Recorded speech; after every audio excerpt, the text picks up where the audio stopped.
HIPcast is brought to you by Enterprise Social Record, and today's episode is brought to you by Faircode.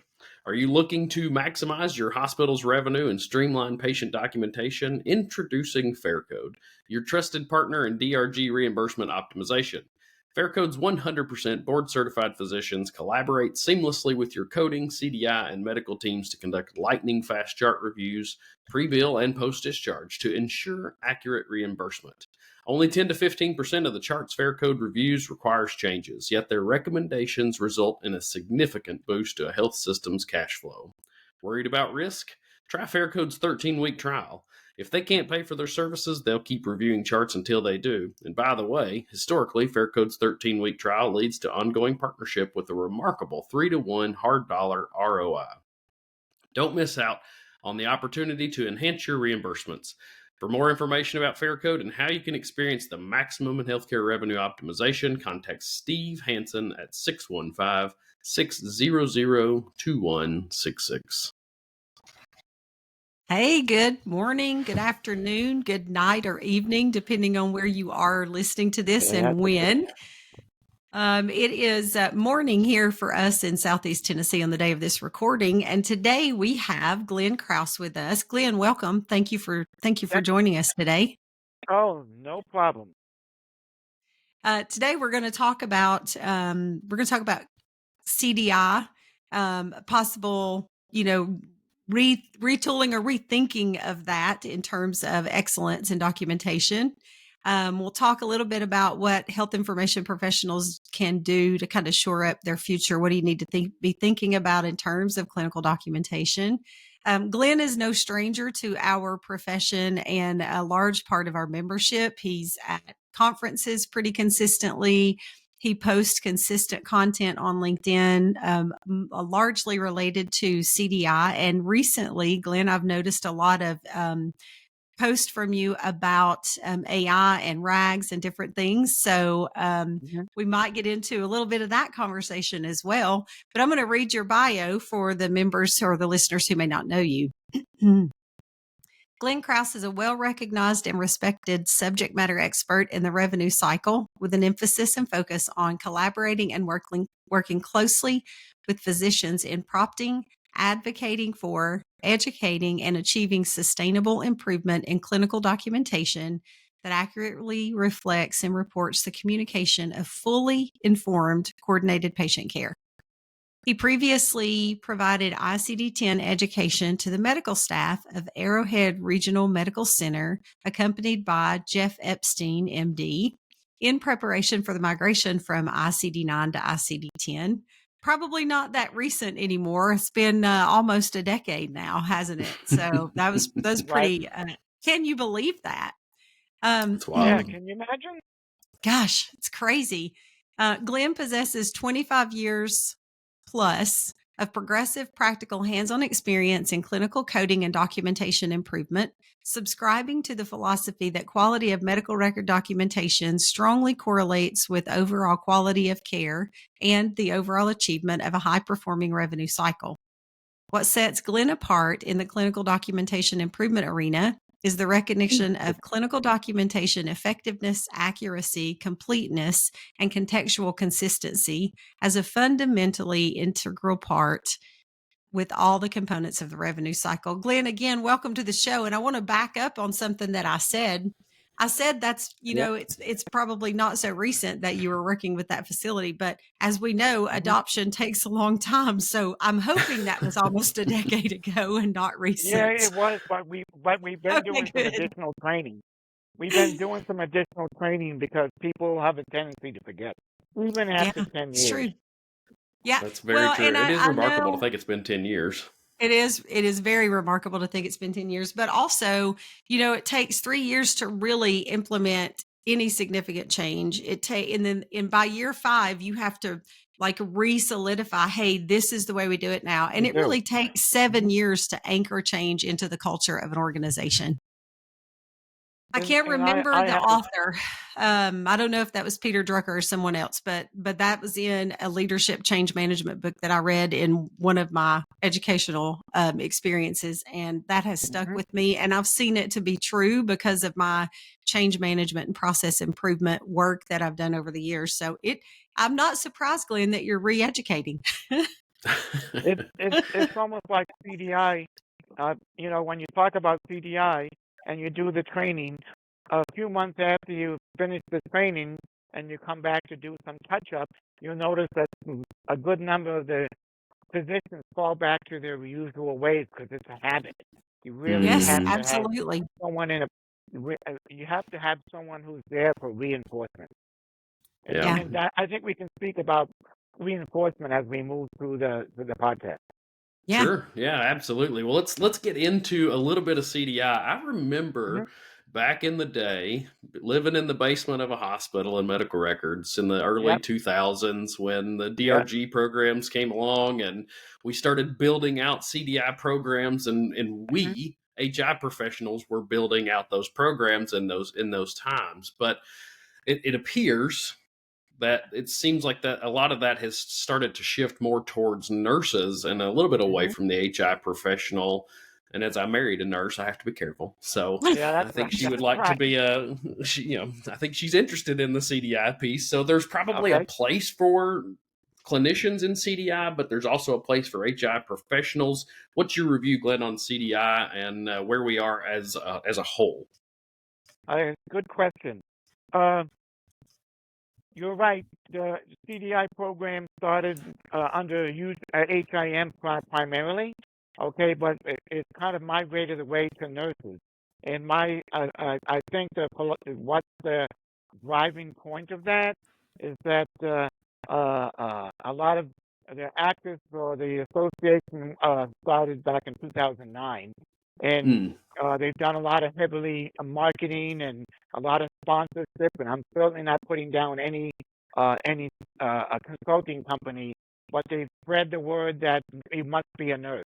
I can't tell you how many times I read an employment ad, or you look on LinkedIn, Facebook, CDI, nurse, HIM people complaining, and I have a solution. We were talking earlier about a solution, right, Shannan? So the reality is that the nurses have made inroads in CDI, which doesn't mean that the HIM professionals can step in. I believe firmly that the best CDI program is having a mixture of nurses and coders or HIM professionals because they've been in it coding a lot longer than nurses have. When I'm not putting down nurses, but mixing the two together, it makes for a synergistic approach. It's just a matter of how does our profession overcome I think the misnomer or the fallacy that you must be a nurse to be a CDI. And I think, most likely it's because I've been told that nurses they know the medicine piece. They can interact with physicians. But my response to that is, if you're at home, most CDI programs are remote. Not too many programs have CDI on site because of the pandemic, and people have become accustomed to getting out of bed and turning on the computer. So you're not really communicating with a physician because how do you communicate by email with a query? Yeah, you really have to be on site, and so I want to say HIM has we have potential. We just need to take advantage of it and make our presence known. Yeah, I like that balanced approach. I think that's truly where we need to return to because you're spot on. I talk to my wife a lot about CDI, and she's done several of the webinars that different component associations have looked at because she's interested in heading into that field. And she's like, I don't know the revenue side, but I do know what should be occurring with this pediatric patient and the questions to ask the doctor when it comes to the treatment. So I think you're spot on with the solution of we need a better approach to balance CDI in the industry with clinicians and HI professionals, because the HI professional brings that larger scale view into the It entire does. revenue cycle process. We've been coding. We've been doing queries a lot longer than the birth of CDI in 2008. And if you Yeah. look at the fundamentals of CDI, it's the query. Its fundamental framework is queries. We can query all we want. I think one of the certainly how I want to say we can get into the profession, but we have to do two things. One of them, we have to increase our clinical knowledge. Okay, I'm not saying all coders, but we need to be excelling at clinical medicine, being able to review a record, put the pieces together, and say, okay, the doctor was thinking this, and he ordered this, but he's not writing it. Okay, and being able to converse with the physician. That's one of the areas that we need to strengthen. I'm not saying everyone, but the profession as a whole needs to strengthen our knowledge and overcome that obstacle of saying you don't have the clinical knowledge. To be a coder, you have to have clinical knowledge, because you just don't sit there all day and put the codes in a chart. You have to put the pieces together. Yeah, and your point on everybody going virtual post the pandemic reminded me of my candy budget when I was in the HIM department. When we would do queries, I had certain physicians that had certain candy likes, and if I had to back up on, hey, you've not responded to this query, I could hand out a Butterfinger or something like that and sort of incentivize them to answer the request. Yeah, it's amazing what works. So that's my feeling on HI professionals. We need to be in there. We need to come up with a strategy.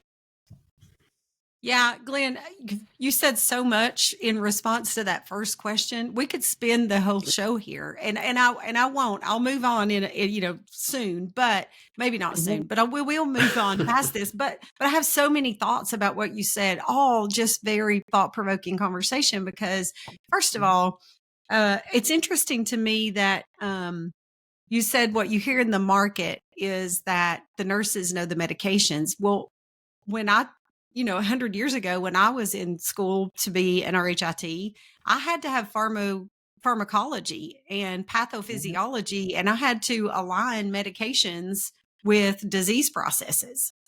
Does that not happen in the programs today? Do our current students not have to learn that? We had, examples of clinical records that we went through and were essentially looking for opportunities to query, Glenn, to your point. And this was, in the late 90s. We were looking for opportunities to find diagnoses, that conditions that were being treated that had not been diagnosed by the providers, so that you could say, hey, we're really putting a lot of intensive resources into this particular condition, but it's not listed, So we have, you're right, health information has been querying, because we are the keeper of that record, right? We've been looking at that to be as complete and accurate as possible for 90, almost 100 years now. So I appreciate that you brought up the medication. Do you know, does that education still happen? Do our students have to know that? It's still happening. Okay. It's just not in practice, or? It's still happening.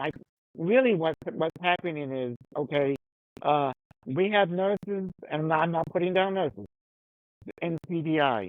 So it's become territorial. You're the coder. Oh, understood. Okay. You're the CDI. I get that. Well, which kind of brings me to the rest of not the rest of the thoughts, but the only other point I want to hit on here is you were talking about that collaboration that's needed. And I 100% agree with you. Nurses are invaluable in healthcare. They're one of the most important clinical frontline, if not the most clinical or important critical frontline, team that is caring for a person, especially if they're occupying a bed in a hospital. In any point of care, it doesn't matter, any type of encounter. So nurses are invaluable. And the clinical knowledge they bring, I 100% agree with you. They've seen so much that health information professionals haven't seen, right?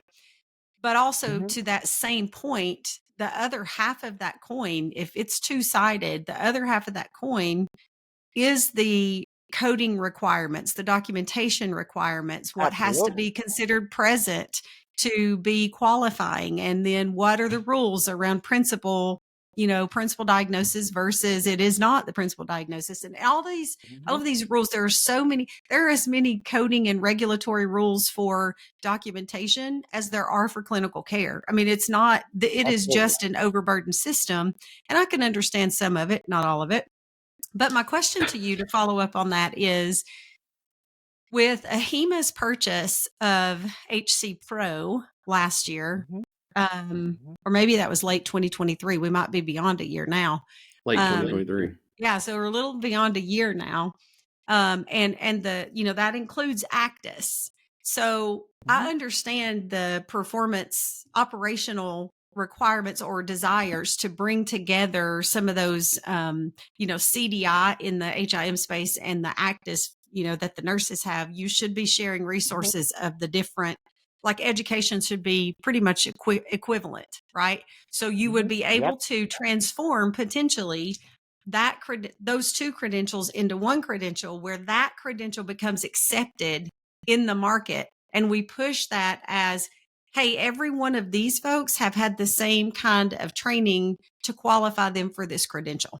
Not necessarily they have the same background or educational experience that was proper, higher education, but they have equally been able to pass a certification exam for this. What are your thoughts on that being a path forward for two things: operational excellence and, cutting down on costs from having two different credentials, but the longer run, being able to push the HIM profession equally into CDI as the nurses are. We own that credential now. So we have opportunities. What do you think? What do you think?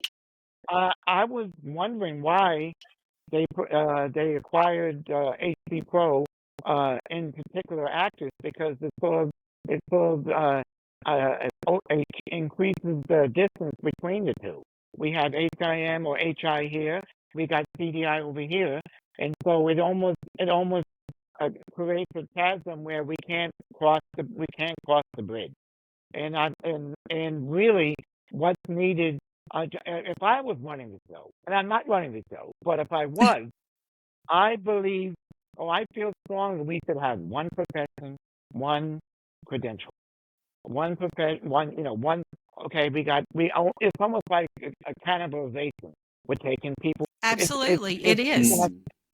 Keep us in silos. You want to be an HI professional? This is your credential.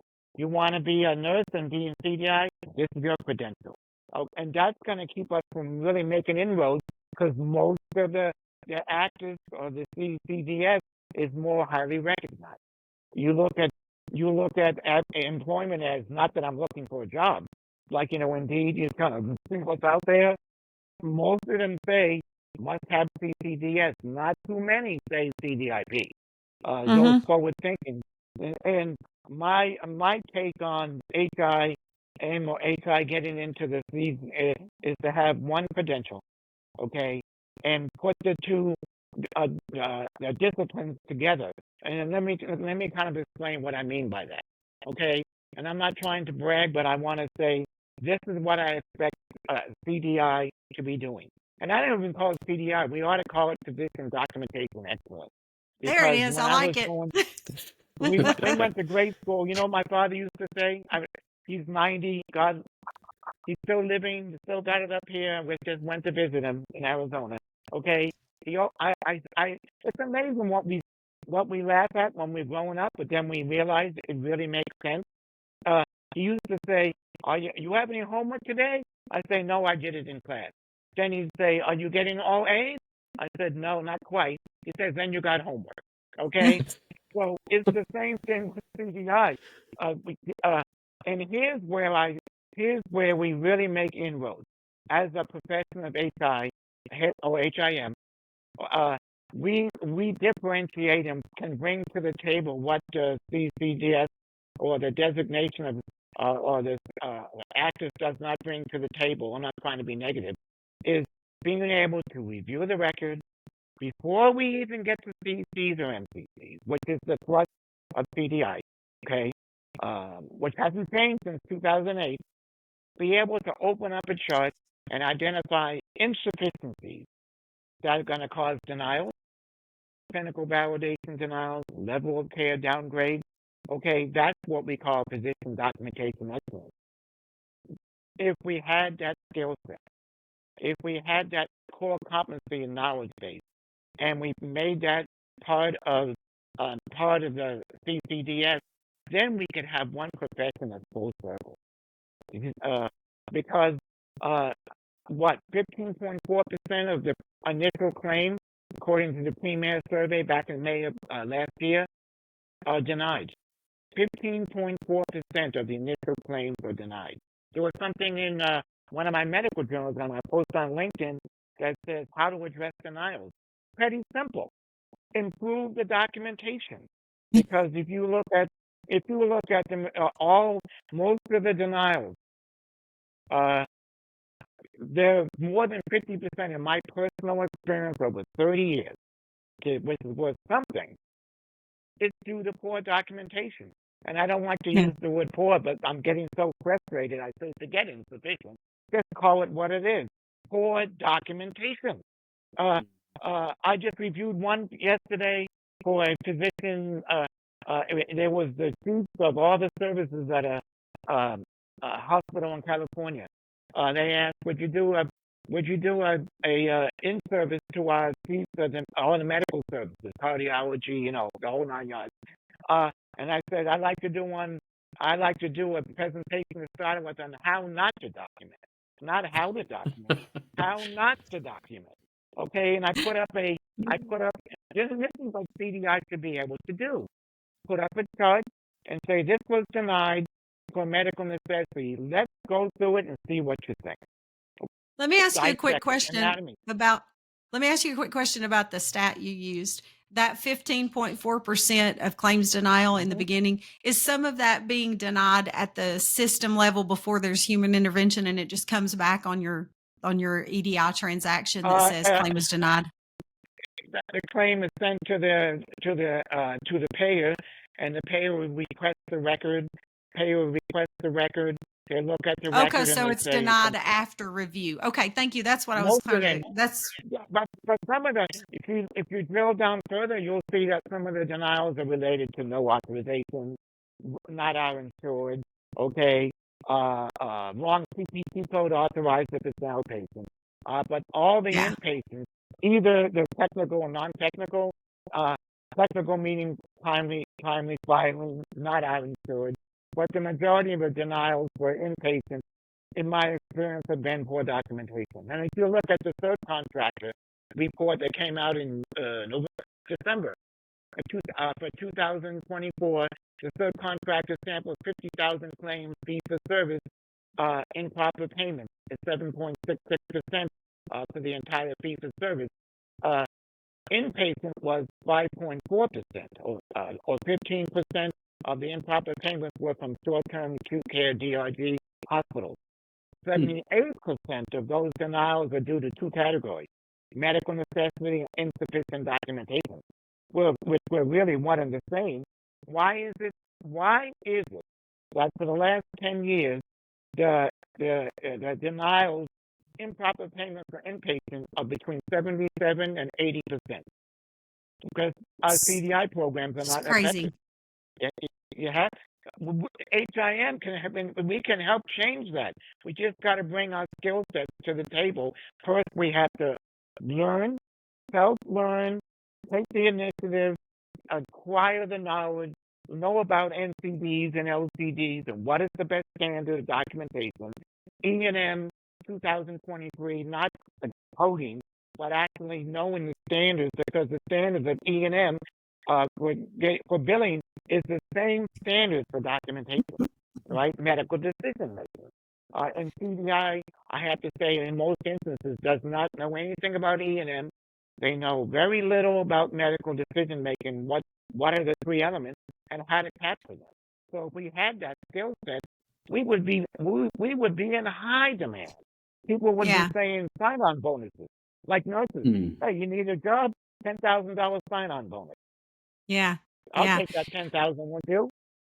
Yeah, sure. Of course I would. All right, I'm going to move to the next question that I want to get to. But although I really want to stay here, I do have a question I'd like to reserve for the end if Seth doesn't cut me off, because I like to talk, and Glenn, I can see that you like to talk with me. So, Well, I'm very passionate about this. You got to explain. yeah, I love it. I love it. I do have a great question related to all this if we get to it, but I want to move on to something more practical for the profession. Right? What can HIM professionals, individually, what if I were interested in CDI? What could I do as an individual, or even what can we do collectively to put us in the right path to move us more heavily into these CDI roles? Great question. First and foremost, change our offerings, HEMA, change our offerings in CDI.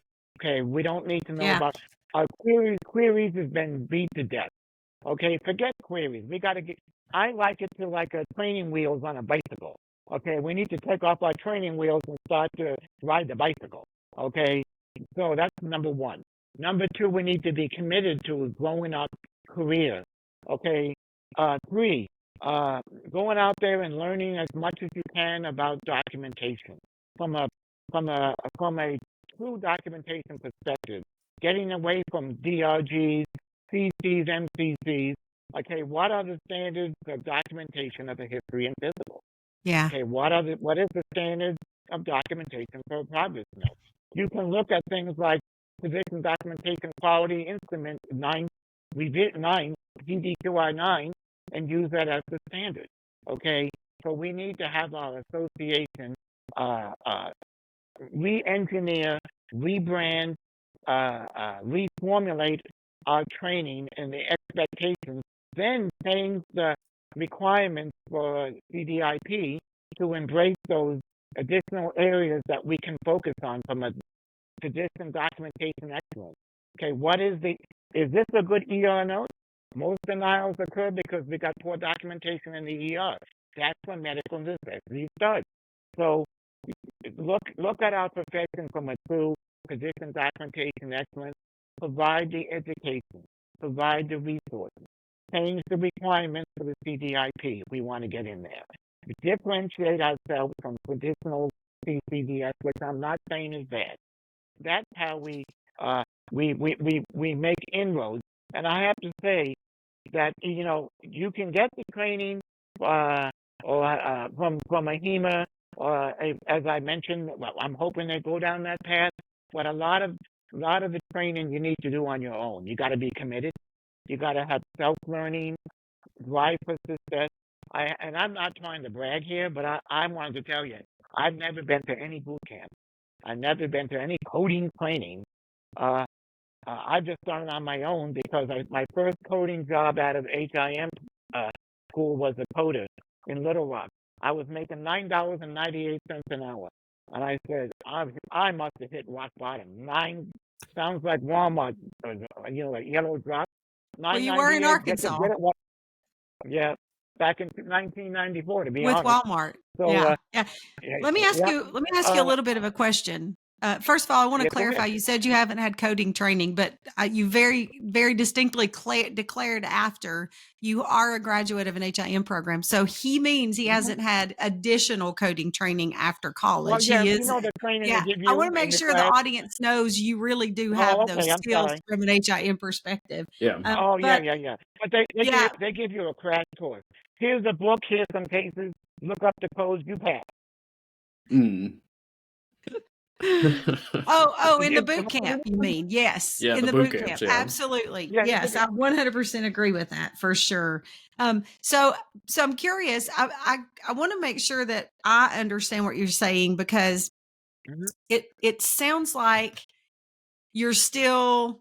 Is it your idea to keep the HIM clinical documentation professionals separate from the nursing clinical documentation professionals, or do you see us having that one credential that is universally accepted in the field and it's open to both health information and nurses? Let me clarify. Yeah. If we have two designations, we ought to have the designation of the mindset and the knowledge base that I discussed. Got I it. think if we want to demonstrate our skill sets and our capabilities, maybe we need to start out initially with the CDI changing landscape, going going in the same direction but a different track. Ideally, I like to have one credential. Okay. Okay, so we're not competing. Okay, you got two nurses I appreciate that. applying for this job, and the one CDIP. Well, you know who's going to get the job, the CCDS, because it's more recognized. So maybe Mhm. we need to have a two-pronged approach. Demonstrate that we can do this, have the special credential, and then as we demonstrate our skill sets in the community marketplace, then maybe we can marry into one. But Well, and that that's gives that's a AHIMA, that's a strategy. yeah, and that gives AHIMA the opportunity to really do some due diligence on bringing that together and what that would look like from a membership revenue perspective.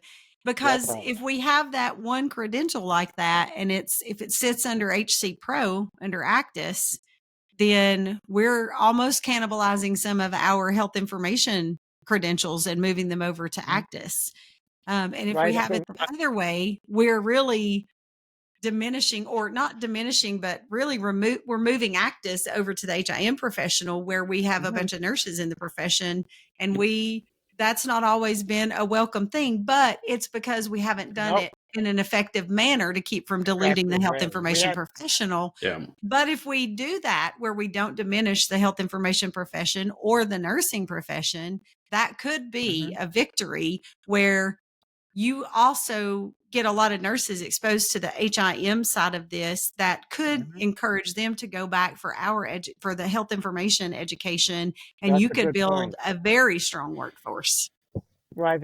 It's really a two-pronged approach, or I like it. ideally we want one profession standing for CDI. We don't need two professions competing because it's an arms race, and the HIM profession, the HI profession, is always going to lose. It's like the payer versus the provider. Payers are winning, providers are not. Uh, so I advocate for one designation, one credential, everyone working together, because after all, it's about the patient and communication of patient care and outcomes and getting paid for the work performed. We have to get paid. We must Yeah, get paid. I get paid correctly, right? Whether it be paid higher or correctly. lower than you're getting, paid correctly. Right, and I like to say, Dr. Martin, one of my colleagues says he's from Sparta, Tennessee, not too far from you. Uh, Not at uh, all. it's not about feel good money. Today we're chasing feel good money. We say we squeeze our case mix index. We have a CCNC capture rate of 72%. We got a 90% query response rate. Then you ask them how much of that turned into net patient revenue, and there's no answer. Yeah. They don't know. Uh, Yeah. so it's not feel good money. It's not, that feels good because it looks good on the book. But we feel bad when we don't get paid. We want to get paid optimally Yeah. with sustainable net patient revenue that doesn't necessarily open us up to take back or denials, because denials are costly. Yeah. As If we you get round the a bend denial, here, let's start looking towards the future. that's And right. what do you see as the future of CDI over the next few years? And then, Oh, a as we great move question. from CDI to physician documentation excellence, I think was the That's word. right. Yeah. Where does AI come into play into this? Okay, here's my take on that, because I had a conversation. I work with a lot of physicians, and we had a heated discussion last Sunday. Because we meet on Sundays at 8 o'clock in the morning, believe it or not. So here's the thing: we all agree that there's going to be a need for CDI, but not in its present capacity. Why? Because AI is going to be prompting physicians. We have ambient uh, documentation where you go in, where the doctor goes into the room. There's a speaker. It comes up. It takes all the information and makes a lovely note. Okay, and prompts for diagnosis. So that piece is going away. Okay. what's gonna be the skill set? Uh, Knowing what the documentation standards are, and we're gonna be more of a facilitator. We're gonna be a guide. We're gonna be a facilitator. We're gonna be involved in reinforcement, making sure people stay on the right track with documentation. So it's going to be, right now, we have a transactional, repetitive, reactive situation. After the fact, right after the documentation is done, we're trying to correct the pieces. In the future, we're going to be more proactive. We're going to be looking at patterns of documentation. We're going to be working collaboratively with physicians, as I mentioned, facilitators, and that's going to require a unique skill set that we don't have now. So, is it going to happen overnight? No. My concern is that the CDI profession as a whole hasn't really taken this seriously. There's sort of a stalemate, if you will, status quo. No one, Shannon, you said you're a change agent, right? Process improvement. We need to get serious and have some situational awareness. Let's not wait till the boat is leaking so bad that we sink. No, we need to seal up the boat, make sure everything is honky dory. There's a storm coming in Florida. What do? They put up those storm windows and they get out of town. Okay, we can't wait for that. We have to be ready for this. We need. Yeah, I appreciate that. I appreciate that, Glenn. One thing that you said, the thing you said at the end is we haven't taken this seriously. And I think you mean just as a whole, the industry hasn't taken it seriously. And I fully agree with you. So my thoughts are that besides human people doing work, data is the most significant, important asset that we have in healthcare. And this data is all that data to be accurate. It's largely driven off of appropriate documentation, right?